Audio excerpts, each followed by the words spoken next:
पावसामुळे नदीला इतकं पाणी आलं होतं की पाक गावाच्या आत येत होतं पाणी. म्हणताना ज्ञानेशच्या बाबांनी म्हणलं की चला पाणी देखील बघून येऊया, आणि थोडंफार त्यांचं काम देखील होतं शिरदवाडमध्ये, तर ते करण्यासाठी म्हणून आम्ही गेलो होतो रात्रीचं बाहेर काल.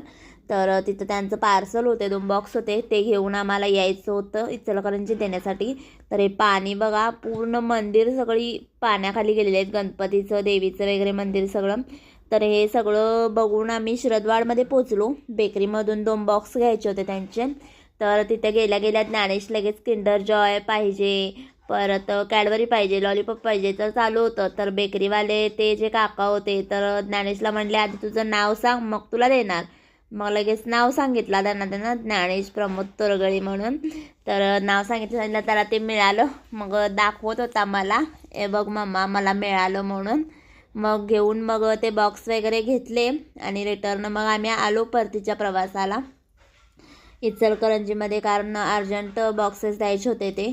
तर ते बॉक्स देऊन आम्ही मग आलो, बॉक्स देऊन आलो मसाले पाव खाण्यासाठी.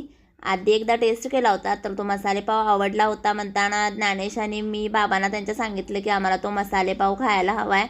मग आम्ही मसाले पाव खाल्ला मस्त असा गरमागरम.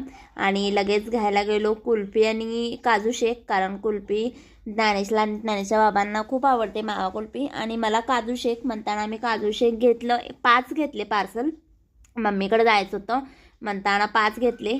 तर मी आणि ज्ञानेशच्या बाबांनी तिथंच खाल्लं आणि 3 तिथं ठेवून आलो, कारण त्यांनी जेवून मग खाणार होते सगळेजण. तर ते सगळं घेतलं आणि परत मग गणपती बघण्यासाठी आम्ही निघालो चौघेजण, मम्मी, मी, ज्ञानेशचे बाबा, ज्ञानेश का झोपला होता, आणि आमचा भाऊ.